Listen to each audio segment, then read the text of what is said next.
Bismillahirrahmanirrahim. Assalamualaikum warahmatullahi wabarakatuh. Perkenalkan, nama saya Muhammad Fajr Musni, mahasiswa program studi manajemen pendidikan Islam, Universitas Islam Negeri Sunan Kalijaga, Yogyakarta. Di video ini saya akan memenuhi tugas dari manajemen keuangan. Nah, saya akan menjabarkan bagaimana memanage, mengembangkan, bahkan menjelaskan hasil survei saya yang survei di salah satu lembaga sekolah beberapa hari lalu. Lembaga pendidikan yang saya telusuri dan saya survei adalah Yayasan Al-Husniyah yang berada di Kota Tembilahan, Kabupaten Indragiri Hilir, Provinsi Riau, Indonesia. Saya akan menjelaskan bagaimana mengembangkan, memanage, mengontrol keuangan sekolah dan menjabarkan biaya operasional. Di Yayasan Al-Husniyah kita berada di sistem swasta tetapi bernuansa negeri. Maksudnya apa?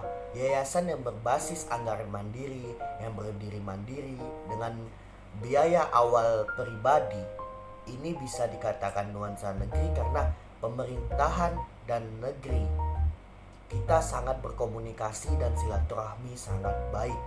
Kenapa demikian? Karena Al-Husniyah maju dibantu karena maju, bukan maju karena dibantu.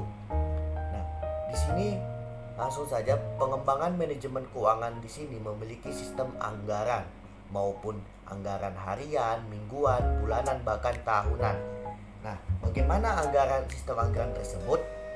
Sistem anggaran tersebut memiliki algoritma struktur yang sangat rapi yang dianggarkan oleh guru sekolah, tenaga pendidik, yang dilaporkan kepada senior sekolah, bendahara sekolah, bahkan sampai ke target final yaitu kepala sekolah. Karena pengasesian persetujuan anggaran tersebut ada di dua pihak, yaitu pihak bendahara sekolah dan juga kepala sekolah. Kalau hal ini sudah di ACC, maka dana operasional suatu fasilitas tersebut akan turun kepada guru yang menganggarkan.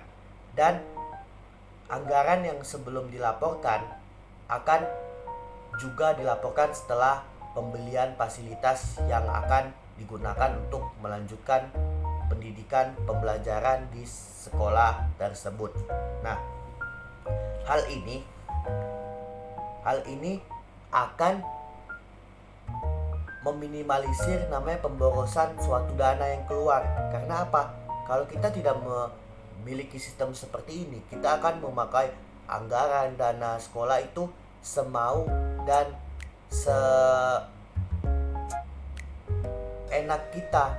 Mau pakai apa, tinggal keluar. Tapi dengan sistem anggaran yang tercatat, dengan sistem anggaran yang rapi tercatat, hal mingguannya seperti ini, bulannya seperti ini, tahunnya seperti ini, itu akan secara rapi dan akan meng-ACC juga program kerja mingguan, bulanan, bahkan tahunan kita. Apa yang mau kita kerjakan ke depannya itu sangat rapi dengan anggaran dana yang sangat cukup, tidak lebih dan tidak kurang.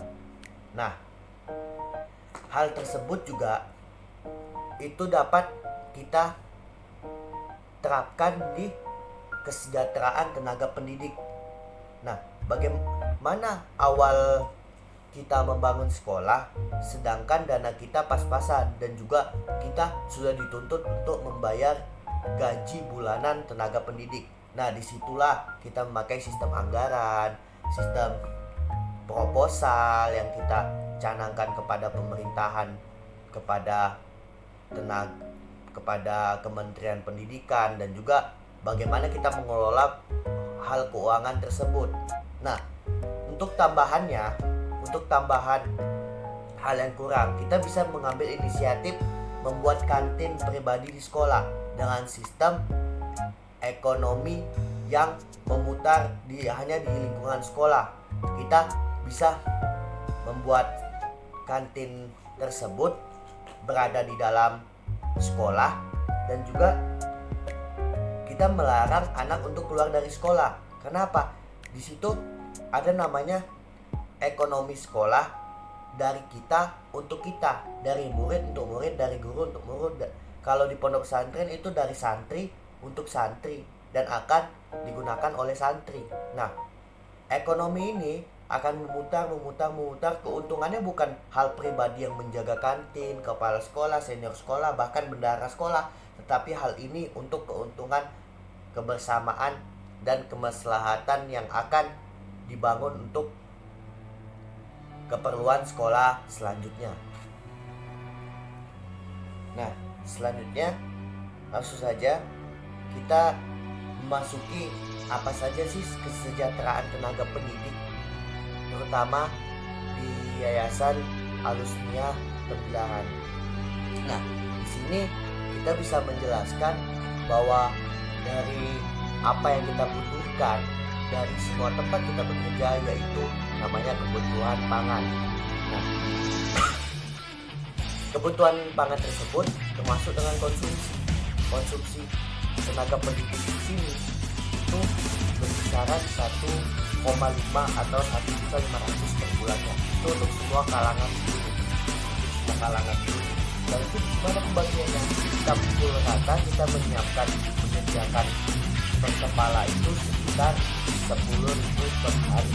Ya, kenapa sangat sedikit? Bukan sangat sedikit, karena kita hanya menyediakan itu untuk makan siangnya saja. Karena sarapan pagi sudah terbayarkan oleh pribadi.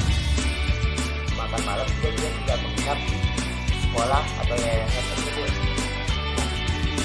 Kebersihan 30.000 per bulan. Itu kenapa sangat sedikit? Karena Yayasan Alusnia itu termasuk sekolah yang sangat bersih, karena pengurus pribadinya saja dan kinerja di dalamnya itu setiap pagi mau libur atau ada acara pun tetap mengadakan gotong royong setiap paginya, menyapu, mengepel sebelum jam 7, karena jam 7 sudah mulai pembelajaran. Nah, di sini juga ada penjaga gerbang menambah keamanan sekolah, ya, agar meminimalisir suatu hal yang tidak ingin terjadi, yaitu sampah.